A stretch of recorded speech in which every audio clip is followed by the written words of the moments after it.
Aho, ahoa, aho, ahoa.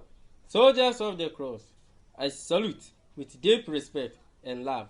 I'm Rabbi Ebenezer Ankapo Onyama.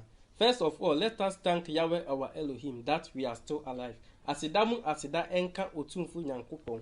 Say yedaso etinkwim. Today's topic I've entitled it, Know How to Do Good. Hunu said ye papa. Enti I'm asking you a question.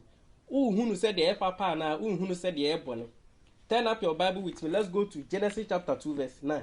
Genesis chapter 2 verse 9. I'm reading to your hearing as I read. Then the Lord God cut all the beautiful trees that were good for food to grow in the garden. In the middle of the garden, he put the tree of life and the tree that gives knowledge about good and evil. Eti Nyankopon di eduaba nyinaa yɛ de gu garden na oka say Adam and Eve munye den ntb ndi na oka say papa ne boni eduaba de ni se omye den omuti se eduaba na den edi na omuti di a ombehu papa ene boni eti I'm asking you say hunu papa esua na hunu boni esua. Let's go to Romans chapter 5 verse 12 to 18. Romans chapter 5 verse 12 to 18.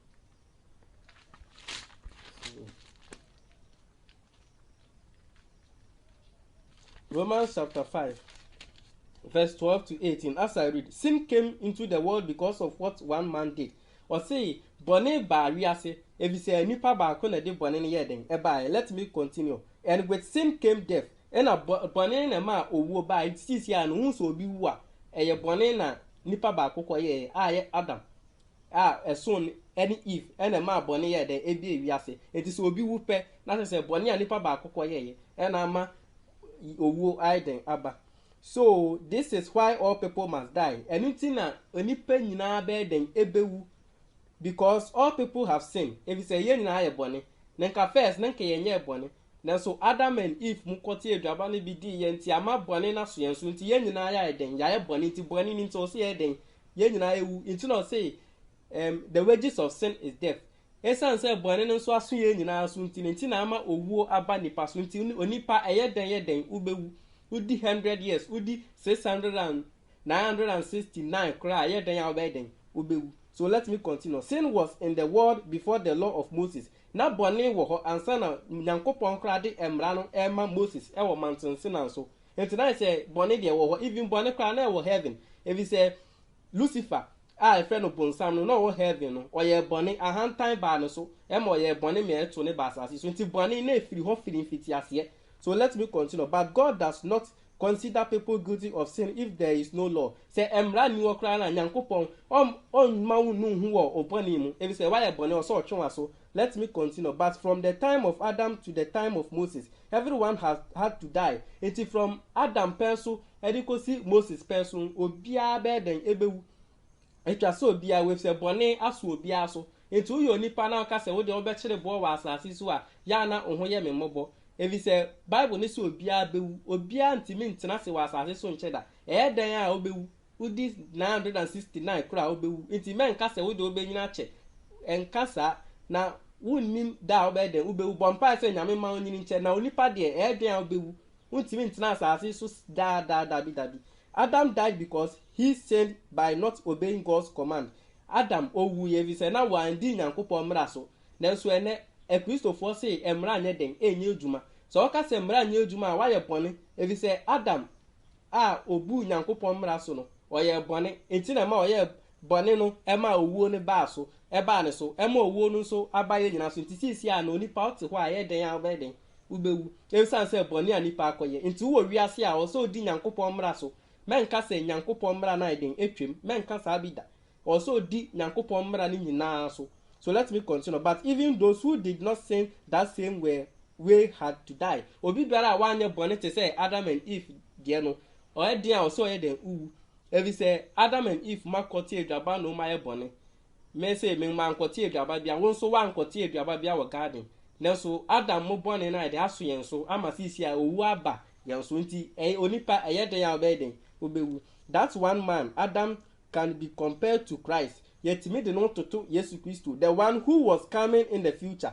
Yesu Christo ebre ba obeba be wuaje ye adebo ye fonkwa no. So let me continue. But God's free gift is not like Adam's sin. Nyankopon adumachede no na enti say Adam born no. So let me continue. Many people died because of the sin of that one man. Ene amanfo ewu nyina no efiri nipa baako a ye Adam bone okoye ye no. Enti wo papa ewu no efiri bone a Adam koye enti na wewu no. O maame nso ewu no efiri bone a Adam koye nipa baako koye enti no wo na ba ne so no. Obi biara a wewu no bone baako a nipa koye ye ena ama owo na den aba ne so. So let me continue. But the grace that people received from God was much greater. Now so adom na ye nya wo Nyankopon ho no eno ye better eye kese. Many receive God's gift of life by the grace of this other man, Jesus Christ. Inti Yesu Kristo di adom ba na adom na be ma ye nya enkwada. Adom na be ma ye nya enkwada. Let me continue. After Adam sinned once, he was judged guilty. Adam eye bone baako no ye bu naten wo ni nuhuo mu. Enuhuo nya wo ne bone mu ye bu naten. But the gift of God is different. Now so Nyankopon adoma chede no eye different saying Adam de no. Let me continue. His free gift came after many sins. Ne you know ne Adam no ebaaye abra na enkofo bebra ye boni bebra ansa na Adam no ne gift no ebaaye. Let me continue. And it makes people right with him. Enema ye be yetrene eti say Nyankopon. One man sinned, and so death ruled all people because of that one man. Nipa baako ye boni enti ama sisi ano owo di nipa so nkunim boni a nipa baako koye ye. But now some people accept God's full grace and his great gifts of being made right. Surely they will have true life and rule through the one man, Jesus Christ. So that one sin of Adam brought the punishment of death to all people. Eti Adam born no koye na de asotwe aba wiasefo nya na ye owo na or see the wages of sin is death. Eti oye bonia also eden uwu. Eti sa bone na amadi owu aba nipa nyina so no. But in the same way Christ did something so good that it makes all people right with God. Eti Yesu Kristo bai na wa be ye ade bi se de ye be ma ye be botene ne bra ne ama ya bra ba fata Yesu Kristo bi se Yesu Kristo eye nkwa. Enti uji Yesu Kristo di a na wo ja wo bone a nya fe na owo no be di usu nkwenim. So let me continue. And that brings them true life. En na ede wo be ko da nkwem. Eti se oba Yesu Kristo mu a na ubo obrapa sa bone na Adam no mkoye ye no enya de a owuo no the wages of sin is death. Inti bone no mkoye ye no owuo na nka eba nipa nyina so no generation to generation no ubeji Yesu Kristo di a owuo no be sizi inti owuo ni sizi a na wabo abrabo foforo inti uba abrabo foforo a wenya nkwa da ensanda enya de a obeden ubewuda inti ubeji Yesu Kristo di a ubenya nkwa da inti mibusa o se waba abeji Yesu Kristo di a na ana brabo na obo no emfata Yesu Kristo. Turn up your Bible with me. Let's go to 1 John chapter 3 verse 9. 1 John chapter 3 verse 9.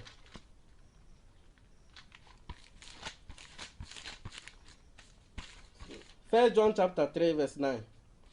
As I read, those who are God's children do not continue to sin, because the new life God gave them stay in them. They cannot keep sinning because they have become children of God. Also babeji Yesu Kristo di a eni kwan se wo ye den wo ye boni biom evi se wa ba be ye Nyankopon ma.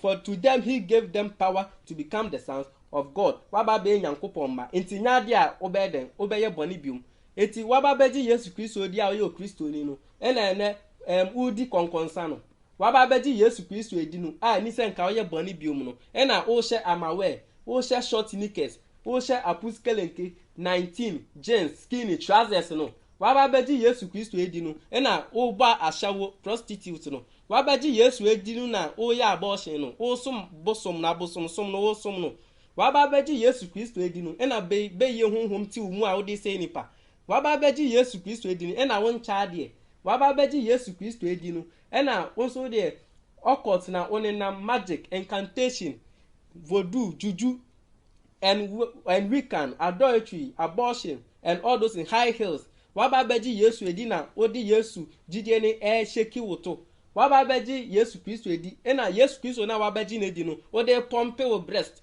waba beji Yesu edi na ode share long nails waba beji Yesu echi waba beji Yesu edi a o say we ye the sons of God no na sons of God no ode share long nails ode ye pedicure ode ye jewelry ana eye pencils no wode pencil ekeka wani echi no waba beji Yesu edi na udi twi pons ana ene ejai wo ye sa ade na tese onji Yesu Kristo ndi ye bi so say 1 John 3:9 say wo beji Yesu di a eni se otena boni mu nti wo beji Yesu edi na se wo she jerry ebo mesh any wig any makeups ne lipstick a ene wonji Yesu ndi jai sa anyoma nya na beji Yesu di.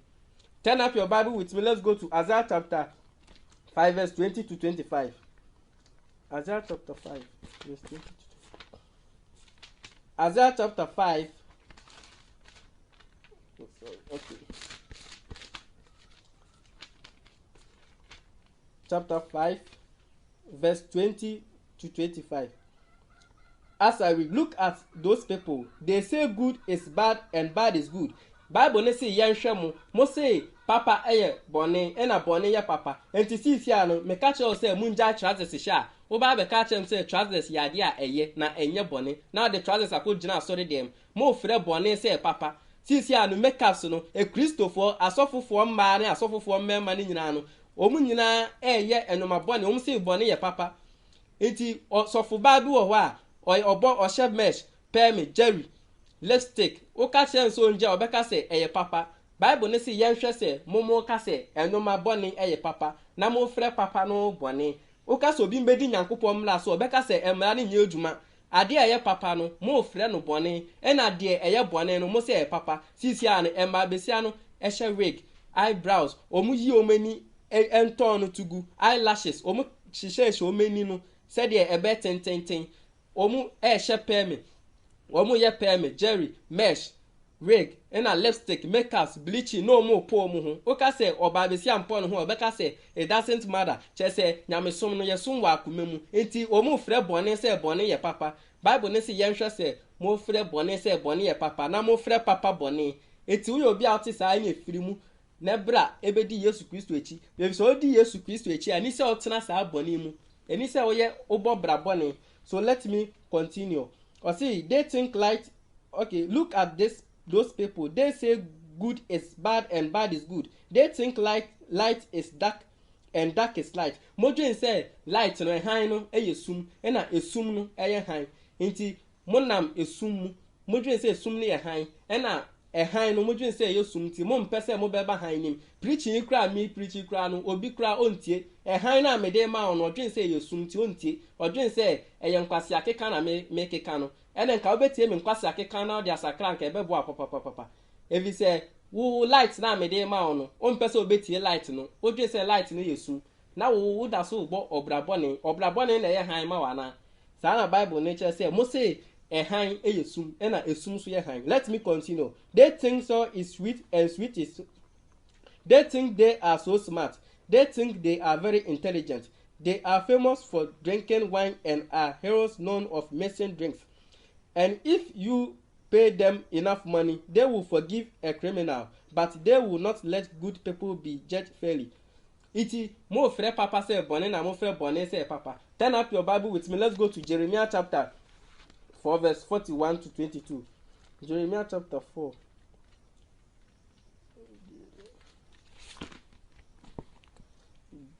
Jeremiah chapter 4 verse 41. Jeremiah chapter 4.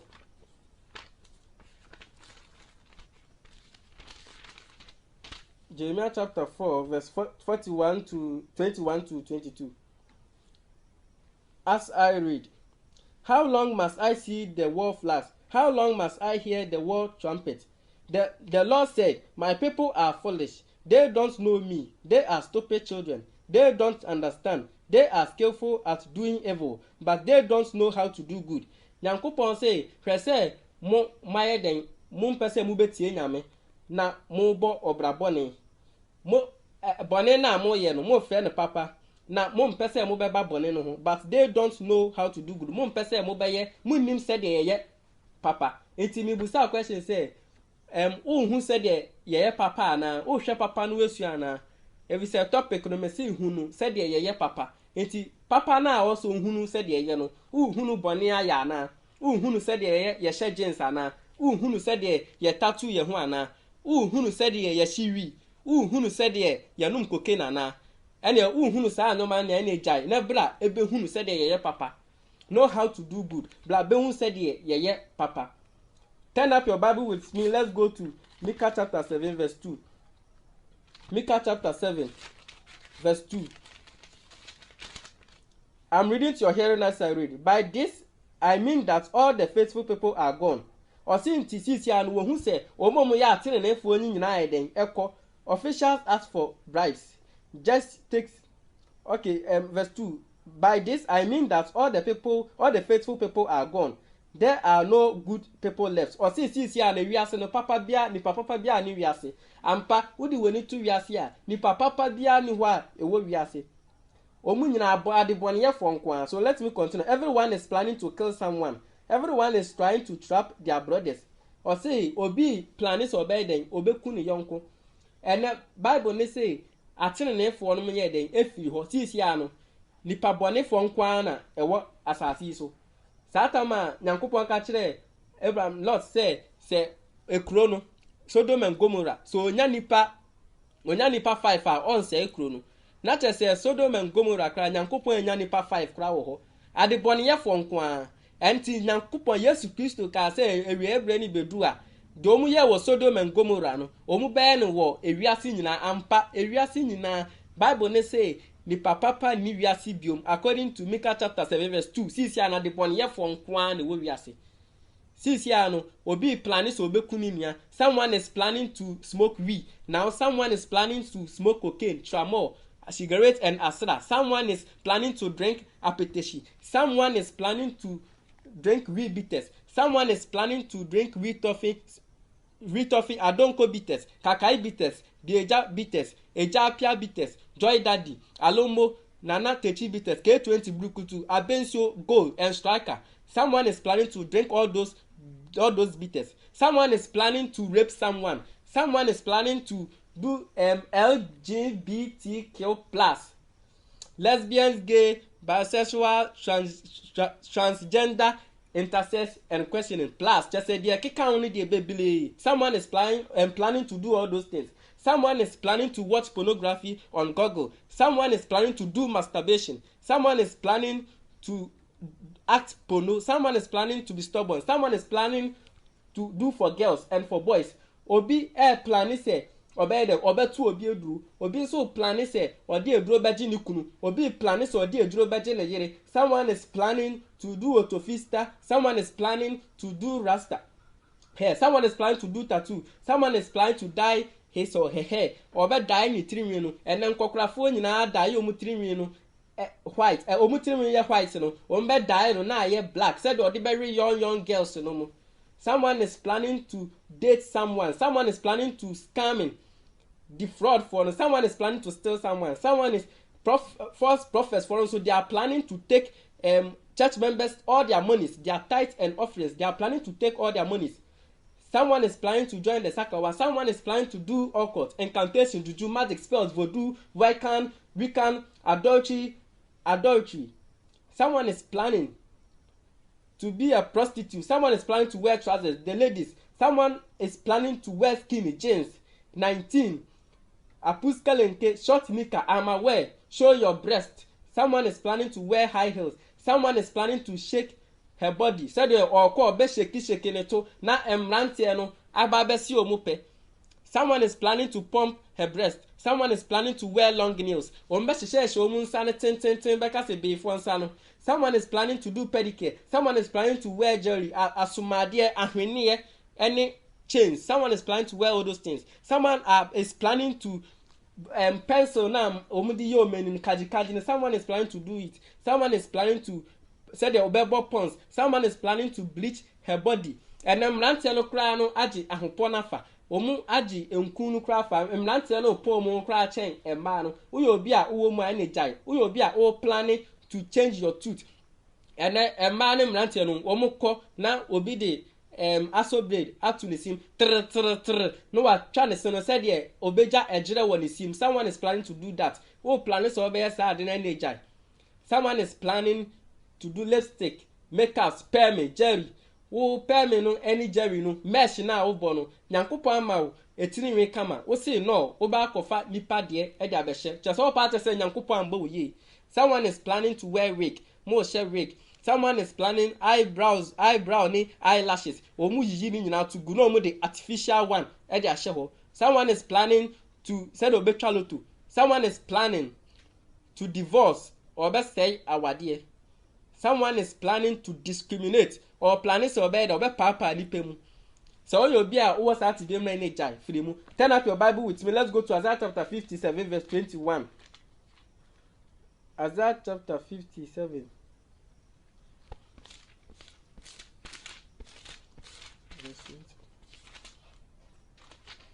57 verse 21. As I read, my God says, there is no peace for evil people. Nyankopon say, asumdwe biara nni ho ema obi oye bone. Enti se wo plan say wo be hye trouser, unya asumdwe da. Wo plan say wo di ahantan be wo mu a, unya asumdwe da. Wo plan say wo ncha de a, unya asumdwe da. Se otan wo mu a, nya da obenya asumdwe. Se persecuting, wo be tan amanfo a unya asumdwe. Se wo be bu amanfo atenya judging, unya asumdwe. Se wo be dome amanfo a unya asumdwe. Se wo be to amanfo eduru a unya asumdwe. Se wo be kan busisema unya asumdwe. Se wo mu ade a unya asumdwe. Se wo hu nipa mobo a wonso wo nya den unya asumdwe. Se wo twitwa ntoro nso a unya asumdwe. Se hypocrite nya atwom wo som nyame kakra no wa som bonsam so kakra unya asumdwe. Gossip se o keka nipa ho nsem e kira amanfo nso anya da obenya asumdwe. Udidi mpanyifo ne nkola atem anya da obenya asumdwe. Se ebufo wo mu a kakra bi na ogbofu kakra bi na ogbofu nya da obenya asumdwe. Evil thought adwemboni wo tirima anya da obenya asumdwe. Se uye beifo anya da obenya asumdwe. Se oye bosom anya da obenya asumdwe. Iti Bible ne say obi bi ora ye bone no nya da obenya asumdwe. Iti uye obi a oye sa anoma bone we nya twi hu firi ho ebi se uye sa anoma bone na nya da obenya asumdwe da. Enya da obenya asumdwe. So turn up your Bible with me. Let's go to Romans chapter 6 verse 23. Romans chapter 6 verse 23. As I read, when people sin, they end what sin pays death. But God gives his people a free gift, eternal life in Christ Jesus our Lord. It is all your bonny a bonny aketwa den owu. Into wa your bonny no so kan hu say enche obe den obewu.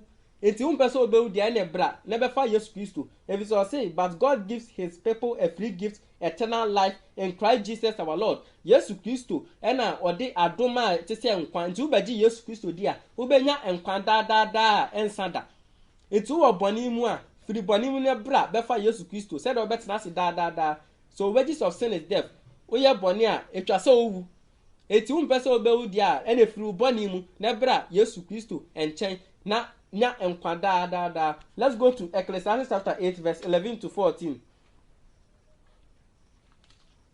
Ecclesiastes chapter 8 verse 11 to 14. As I read, sometimes people are not immediately punished for the bad things they do.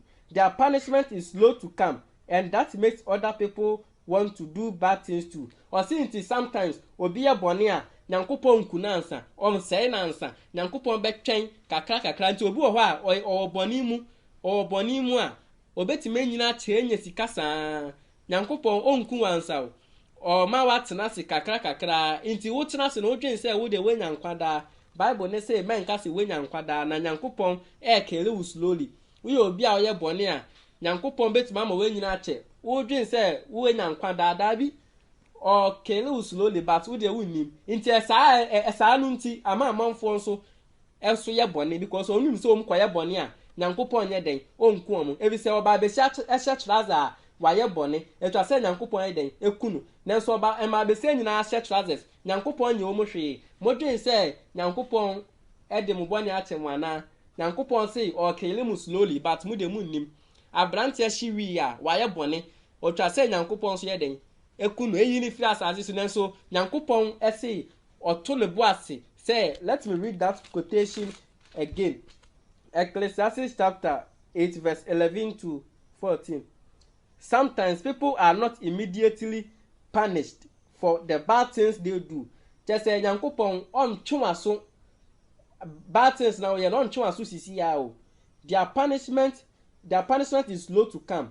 Now masotwe no ba kakra and that makes other people want to do bad things too. Eti esan say Nyankopon punish yade boneyefo ni nti no ama righteous for no so mu so pese omu ekoye bone ebi say oba besia ehye Jerry oye Jerry ohye mesh obo mesh ehye wega eye bone punishment wo ho ntenka Nyankopon de ma no nanso ene sofum maame fo nyina ahye wig pom ho de kotena asore dem na ekotena Nyankopon asore dem nanso Nyankopon nye omo hwe omo dwen se omo fa omo ho adi dabi internet ama church members for so ye den hye wig bo mesh sra nkun hye asomade omo dwen se Nyankopon nye den nye omo hwe ba Nyankopon say mo punishment no it is coming ba slowly dey bi be ba one day ubehu a na Nyankopon ayeden woyi we firo eti o say o free sa nyoma bani mu na bra ebesom Nyankopon Yesu Kristo e say Yesu Kristo Christian means Christ like.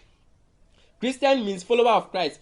Oye Christoni a chese odi Yesu echi Yesu Kristo bae no obetan nipa na dabi Yesu Kristo bae no obe edwaman obe tu nyinsan guye Yesu Kristo bae no obe share trousers ana Yesu Kristo bae no obe share skinny ana Yesu bae no obe share jeans obe share 19 obe share apuskelenke Yesu bae no obe share short nika ana Yesu Kristo bae no obe share amawe 2021 etwemu ana Yesu Kristo bae no oba share oba be show your breast na Yesu Kristo kra no owo no form po ana Yesu bae no be share high heels Yesu Kristo bae no oba be sheki ne to kire mema ana Yesu Kristo bae no be to amanfo sintibia ana Yesu bae no be pompe ne breast Yesu Kristo bae no oba share long nails ana Yesu bae no be ye pedicure oba share jelly oba ye eye pencils oba twi pons Yesu bae no be twi pons oso ye Kristo ni di Yesu echi na wo de wo twi pons wo call heaven na Yesu Kristo ebe edisa eyini bebu aten na wo ni anu ye biara enti fanamia asem yi na America chiro no nefa ball bra na twi ho free enoma ball ne ho na daati bi wonya nkwaje eda ma okira. So let me continue. Ecclesiastes chapter 8 verse 11 to 14. Chapter 8 verse 11. Okay, so verse 12. A sinner might do 100 evil things and still live a long time. Or sinti oboni for ebetima ye boni 100 evil things. Now so obetima tena se da eno nche se Nyankopon do boni achewu okun slowly but unim enti free boni nim nebra befa Yesu Kristo. But I know that it is still better to obey and respect God. It is better that you must obey God and respect God, honor God. Evil people don't respect God. Omu ye boni no omu mbu Nyankopon.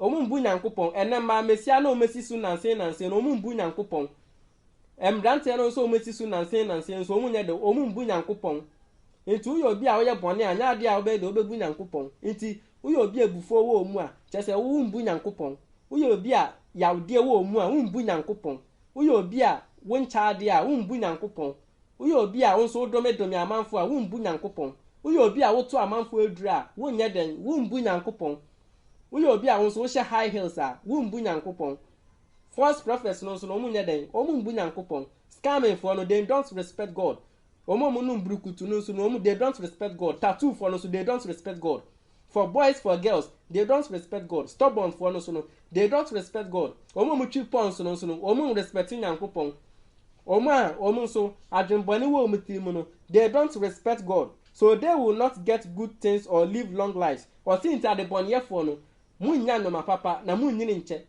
enti uyo bi aboni wo mu a enya de ade papa bebo abrabo mu da unyini nche nso enti ene 20 years no obi ewu 15 years no obi ewu what a shock if you say ombu penny ombu akra some small girl bi owie nursing school we ya ye share ne green na no odwen say oye penny class no obi ewo hospital wo enti owie nursing school na nsen a o share green no ye de no call hospital no o hwe patient no maami bi ewo ho oyare pa enti onumunsio na nsio kakra ye den egu form wo sister na wo wie nursing school na nsenya obaye no ka kire maami ne say madam hena na di nsio no gu wo kan paper nsio no kra free ho mumbu mu ho no mu fi a mu di free efie no wo de ba hospital wasi paper nsio ni free ho ena maami na di nene to hwe sister na wo wie nursing school na nsenya no sister no ko fie no wa amba biom eni die ni obu a wan fa mama maami nti no wa amba biom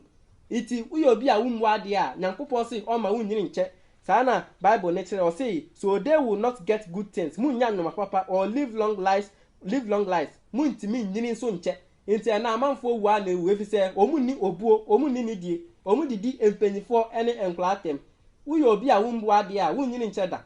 Let me continue. Their lives will not be like the shadows that become longer and longer as the sun goes down. It was say, there is something else that happens on earth that does not seem fair. Bad things should happen to bad people. Or say, my bonnet, ebe ba omu emwadi omu ye bonnet so. So let me continue. And good things should happen to good people, but sometimes bad things happen to good people. And good things happen to bad people. This is not fair. So I decided it was more important to enjoy life because the best thing people can do in this life it is to drink and enjoy life. At least that will help people enjoy the hard work God gave them to do during their life on earth. Into osinti obi oye bone no enyoma bone na baba no so. If we say wages of sin is death. Uyo obi oye bone a etwa se oye den nti ene amanfo omu wu ni nyina no omu aye bone obu ohwa a ombu ne maame ne papa ombu mpanyifo omfa ni die ma mpanyifo ene nkla enti omu nya den omu nyini nche Yankopon say o ma onyini nche. So let's turn up your Bible with me. Let's go to Isaiah chapter 3 verse 9 to 11. Isaiah chapter 3 verse 9 to 11.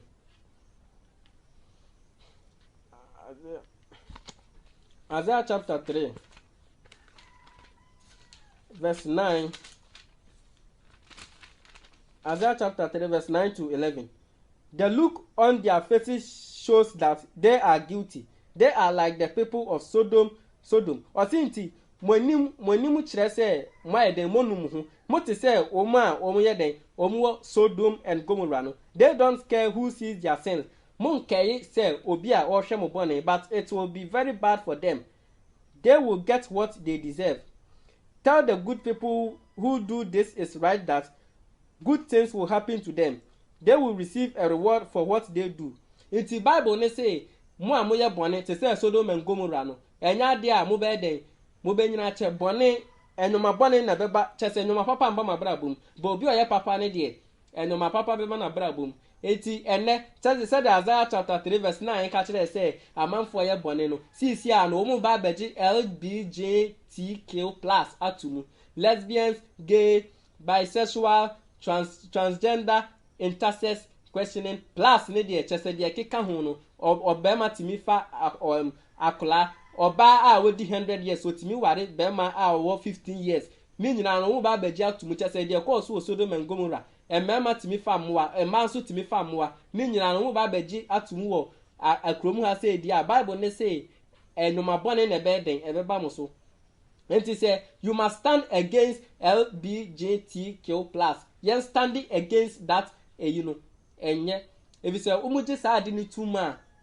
gan bone na beba ekronim enoma papa mba emfiri kronim mbada. So then let me continue. Verse 9. Isaiah chapter 3, verse 9 to 11. Verse 10.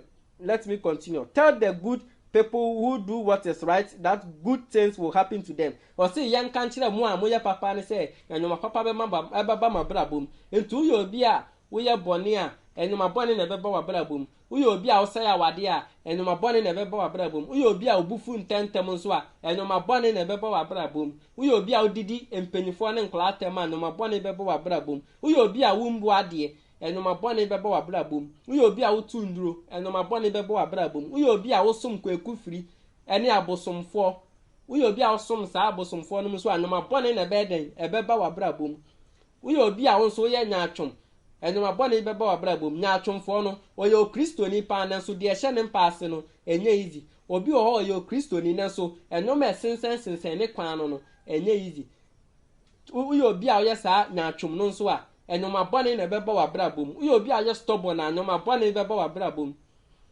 So let me continue. But it will be very bad for wicked people. It will be very bad for wicked people because they too will get what they deserve. Eti de obedua na no na obeden ubetwa nti se otwa papa obetwa papa udua papa obetwa papa, udua bone a obetwa bone.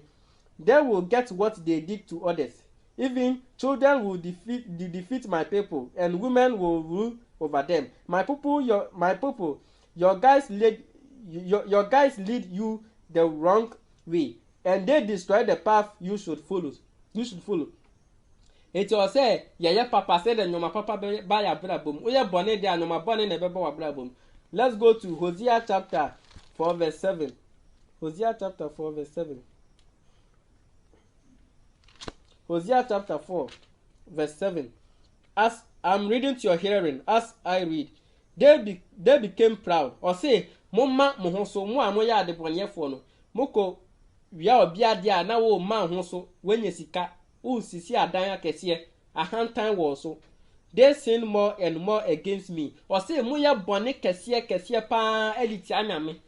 So I will change their honor to shame. Into Obama, my hand time no any mubuono. Abedane eningwase into obu oho a oye ti say ye wo some asofofo ni bu oho a false prophet omutimi ko eduro so no makogi tumi no mu de ye ensenchane se do mbenye sika sofu bu oho a ka odemu no nye easy edan a wosisi no enye easy eti nyankopon sei obema mo respect no abedane eningwase enti ene obeti sa asofofo akọ repi obi yire obeti se sofo awrepi ne ba enti eningwase nkwa na nyankopon di igu omo. Evi se omu mfa kwan paso ensum nyame yie omu bokro no edi yeye enti nyankopɔ bebo menum aguase enti bible ne say de obeye bia no udua papa obetwa papa udua bone a obetwa bone. Let me continue. Okay, verse 7, verse 8. The priest fed on the people's sin. Or see asofofo no omu egugu obi bone sunsu. They wanted more and more of their sins offering. Oba bi wo ho a oyodwamanfo okobo adwaman konye sika na odi abre sofo na sofo odi atua tight ene afode de amasofo nyankopon si wo chinsa ade no. So the priests are no different from the people nti munye different from that people. I will punish them for the things they did. Nyankopon so obe punish priest for na sofo for no evi say obe punish omo e wo enoma bone ho o maye. I will pay them back for the wrong things they did. Or see obetua omu bone soka into ya bone a yakupo betua bone soka oya papa na me betua o papa soka enti ene sofo wo yire a owo mpena asori panyini wo yire a owo mpena church quali dance wo yire a owo mpena ena youth for no macha mu ho afa me boy me girl singing band for nso acho mu afa me boy me girl ena kotrofin kokora mo amwe mo mere wa no mo de mo nwe omo sa mo mba adwama wa asori dem sa na yankopon beba ebe bi Yesu Kristo etwea ba edisko Jerusalem ko hwe nkofo bi esanse na omu ton ade wa asori dem omu ye bone enti se Yesu Kristo eba wa asori dem na ofa ba de pe osofo ede ahwe na hiri window na ehwe mechira kwan se Rabbi Ebenezer ankapo no ama make I follow you where I be like Jesus they come John na ehwe mechira kwan fast. So let's go to Amos chapter 5 verse 14 to 15. Amos chapter 5 verse 14 to 15. I'm reading to your hearing. But don't look in Bethel. Don't go to Gilgal. Don't cross the border and go down to Beersheba. The people of Gilgal will be taken away as prisoners, and Bethel will be destroyed. Come to the Lord and live. If you don't go to him, a fire will start at Joseph's house, and no one in Bethel can stop it. You should go to the Lord for help. He is the one who made the Pleiades and Orion. He changed darkness into the morning light. He changes the day into the dark night. He calls for the waters of the sea and pours them out on the earth. His name is Yahweh. He keeps one strong city safe. Into Amos chapter 5 verse 14 to I've misquoted. I was reading verse 5. It's wrong. It's Amos chapter 14 rather. I've misquoted it. Okay. Amos chapter 5. Yes, it's 5 verse 14. Amos chapter 5 verse 14. I've misquoted. Okay. Let me read it. I'm reading to your hearing. You say that God is with you, so you should do good things, not evil.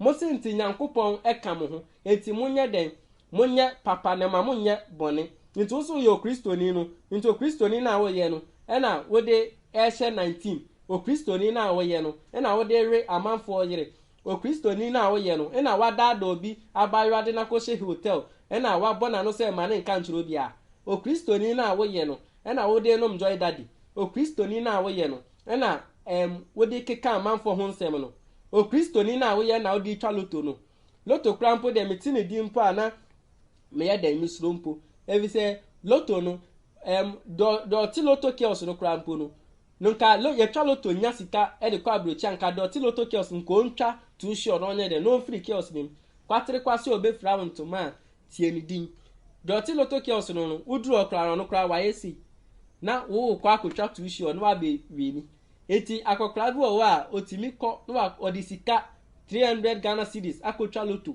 odi kotwa loto na odi akoje paper abla de 300 Ghana cedis ma akra obeje ba de paper ma akra nje wo de 300 cedis akwa exchange loto paper na wo se ba wo se sresre aw mumyan se sane antwe won free sa no mabone mu and the Lord God all powerful will be with you.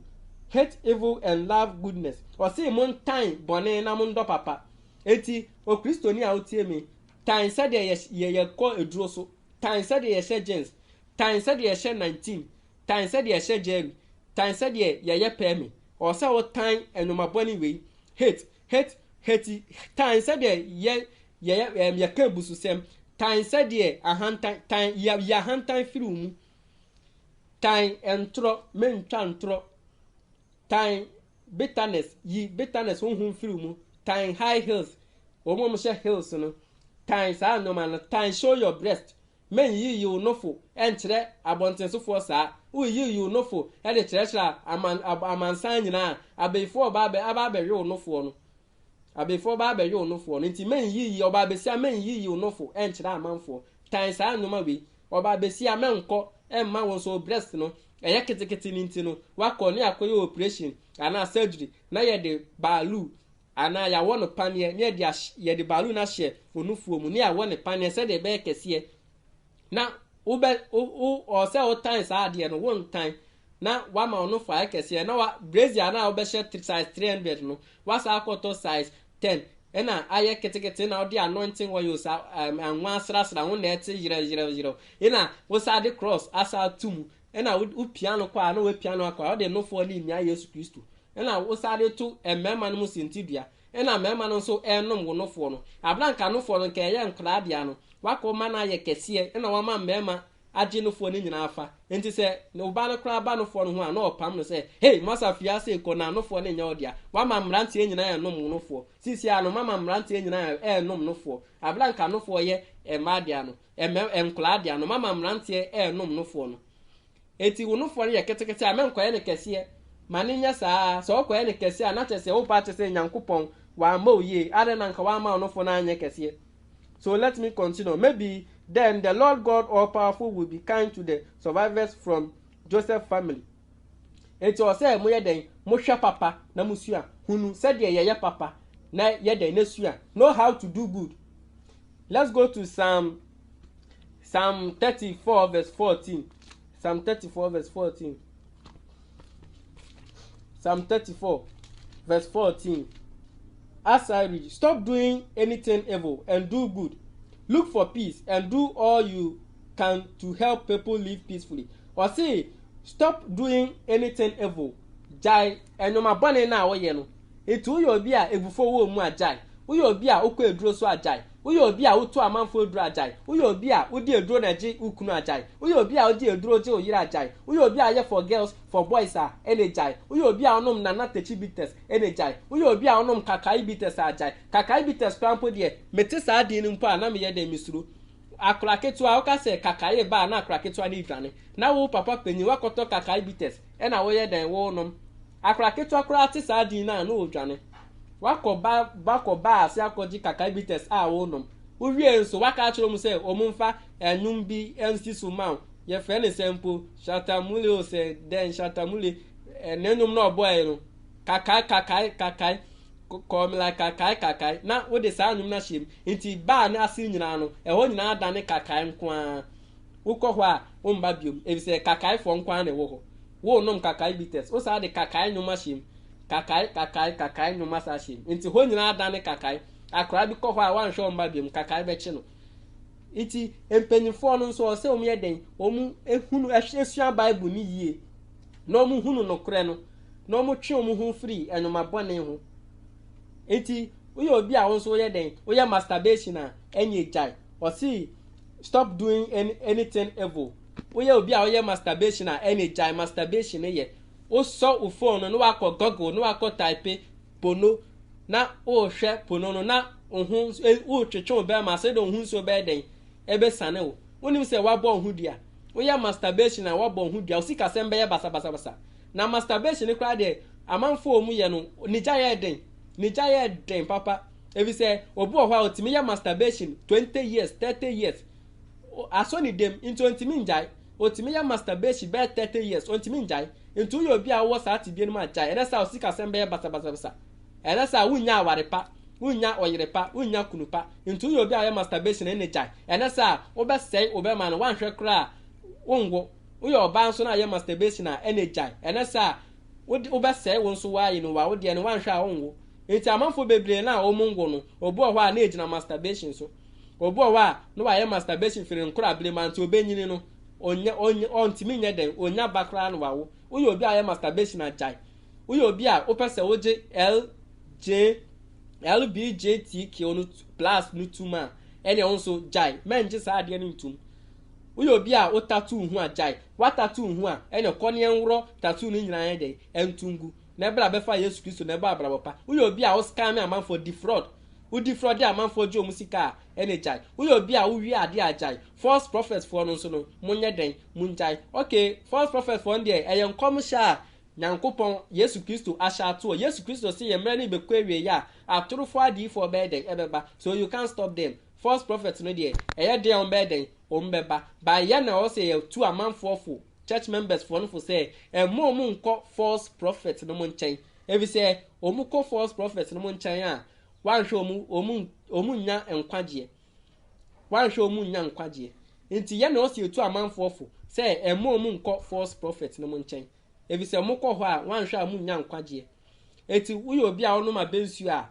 bible ne si jai uyo obi a o hyeshi great urepi abanfo ma nsu jai uyo obi a nso udwa wonum kire oba wadwa wonum a kire oba na mode ne ho ama nso jai emara nso amoye lipstick no munso munjai changing tooth munjai ahopor for no nso no monye den munjai mesh no munjai jerry munjai peme no nso monye den munjai ena wig na mo hyehyɛ no nso no monye den munjai high heels no munjai show your breast no munjai emara no nso a omu kwa na omu sheki omu to no so munye da munjai jeans ni skinny ni trousers no so munjai ashawofo no so no munye da munjai abosomsomfo no munjai adultery munjai ena edwamambofo no so no munye da munjai bible ne say munjai sa no man and do good enti mumbla me papa know how to do good mumbla me papa look for peace munhwehwe asumdie and do all you can to look for peace and do all you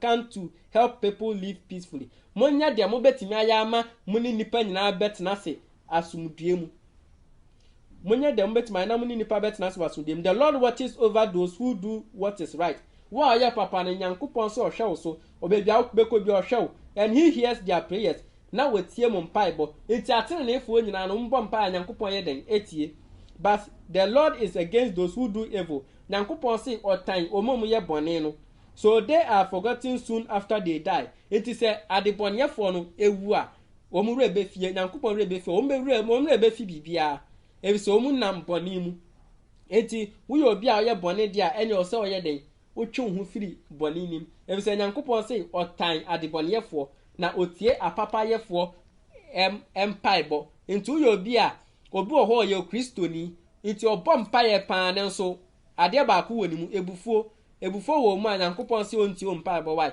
so oyo kristoni so na se wonso otan amanfo a nyankopon se onti o mpaibo so oyo kristoni na yawde wo wakoma mu a nyankopon se onti o mpaibo ade se wo yi sa yawde na firi mu so oyo kristoni na wonso enwoma abosom nyoma sensen wo dan ano a ene wonso nyankopon se onti o mpaibo oyo kristoni na se wo nchaade a nyankopon se onti o mpaibo oyo kristoni na se wo muade a nyankopɔn si wontie wo mpaebɔ woyɛ Kristo na wonhu amanfoɔ mmɔbɔ a obi wɔ hɔ a wonhu amanfoɔ mmɔbɔ obi na mamani hu mu no wonhu no mmɔbɔ na ɔsere no nyankopɔn si wobɔ mpaeɛ a wontie wo mpaebɔ woyɛ obi a nso blasphemy woka bususɛm na ɔyɛ Kristo ni a nyankopɔn si wontie wo mpaebɔ woyɛ Kristo ni na ɔhyɛ short nika amawe show your breast heels 19 jeans skinny trousers a nyankopɔn si wontie wo mpaebɔ woyɛ Kristo ni na ɔbɔ pons ɔbɔ pons opon ho a nyankopɔn si wontie wo mpaebɔ woyɛ Kristo ni na sɛ wo pompe wo breast wo kɔ na wo sheki woto ɛde to asofofoɔ ne amanfoɔ sintidua a nyankopɔn si wontie wo mpaebɔ woyɛ Kristo ni na oyɛ jerry mesh wig nyankopɔn si onye den ontie wo mpaebɔ woyɛ Kristo ni na sɛ wo sɛe awade a nyankopɔn si wontie wo mpaebɔ woyɛ Kristo ni na bɛyɛ honhom ti wo mu a nyankopɔn si wontie wo mpaebɔ woyɛ Kristo ni na adwembɔne ti wo mu a nyankopɔn si wontie wo mpaebɔ woyɛ Kristo ni na wodidi atem a nyame si wontie wo mpaebɔ woyɛ Kristo ni na sɛ wokeka amanfoɔ ho nsɛm a nyankopɔn si onye den ontie wo mpaebɔ enti sɛdeɛ Psalms ne kyerɛ yɛ no Psalm 34 verse 14 to 16, right? Yes. The Lord watches over those who do what is right, and he hears their prayers. But the Lord is against those who do evil, so they are forgotten soon and after they die. Let's go to 1 John chapter 1 verse 5 to 7. 1 John chapter 1 verse 5 to 7.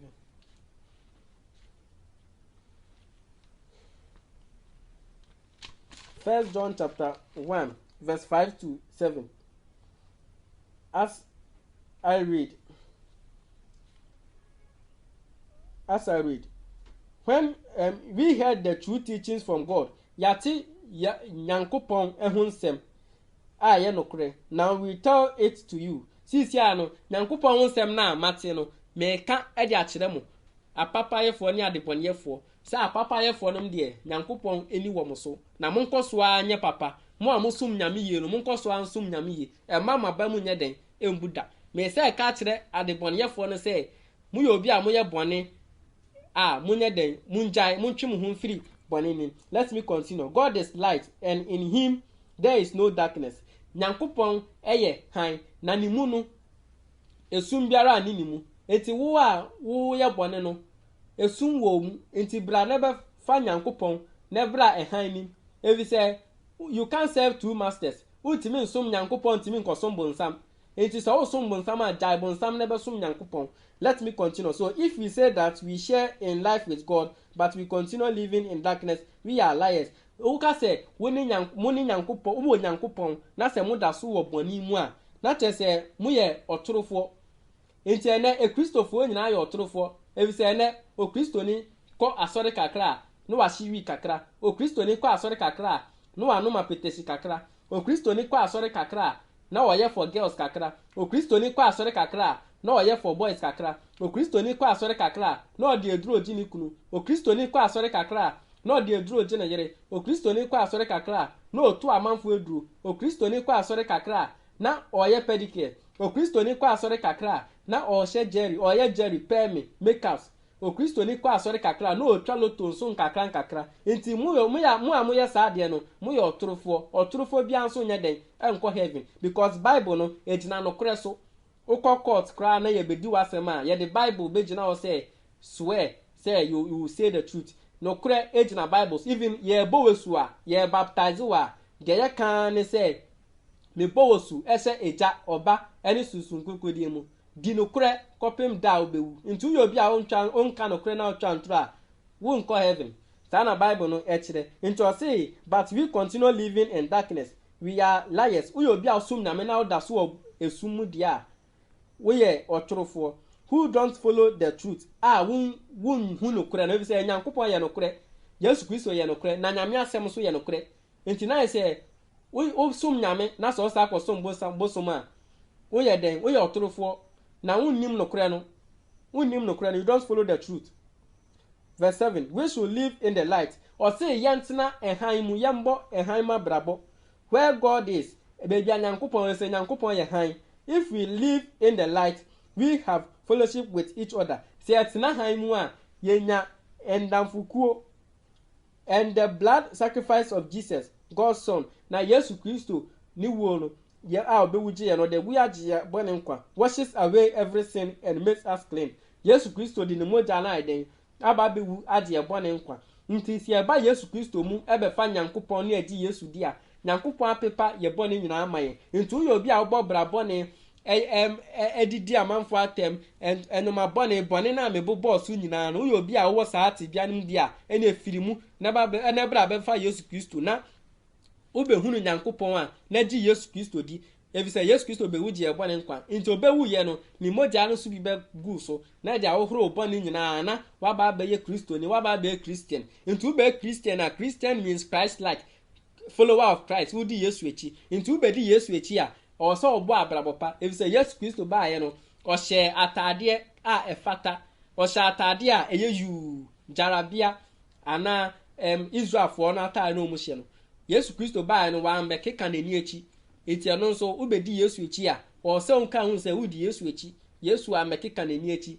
ye o se hu se ubedi Yesu echi a ontwempena efise Yesu Kristo kra ba no wa nware mpoda o se hu se ubedi Yesu echi a wuntwa loto efise Yesu Kristo ba no wa nko bebi ankotwa loto ubedi Yesu echi a menkotena bia ba asen no monsa Yesu Kristo ba ben no ko ho se okono monsa oni Bible nim se okọ bia ba bia ase Yesu Kristo ba ye no when yi nani enton na nto engu Yesu Kristo ba no wa metan nipa wa mbe domi nipa wa mbe to amanfo eduro nti uba beji Yesu di a mento eduro mento amanfo eduro uba bedi Yesu Kristo echi a men sombosom uba bedi Yesu Kristo echi a men sheshe trousers skinny jeans 19 na puskelenke and all those things men share heels men ye enyoma bone efse Yesu Kristo wa mbe bo bla bone obebo bla pa eti firi bone nim na bra ebeji Yesu Kristo di na ma wa bra bon fata Yesu Kristo eti know how to do good said there ubehunu said there papa no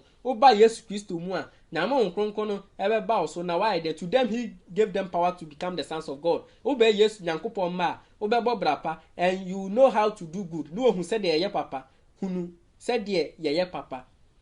So now, in Christ, we have both. In Christ, we are forgiven. In Christ, there is peace and joy. In Christ, you made new. In Christ, you are loved and accepted. So, if you haven't yet, I encourage you to repent of your sins and place your faith in Christ Jesus today. Thank you. May the Lord Yahweh bless you and keep you. May Yahweh shine his countenance upon you, upon thee. May he be gracious to thee. May Yahweh lift his countenance upon thee and give you peace. Peace in your home, peace in your house, peace in your business, peace in your school, peace in your church, peace in your office, peace in your marriage, peace in Ghana, peace in the whole world. Thank you. If you watch this video, share it. Let us spread the word of God. Thank you.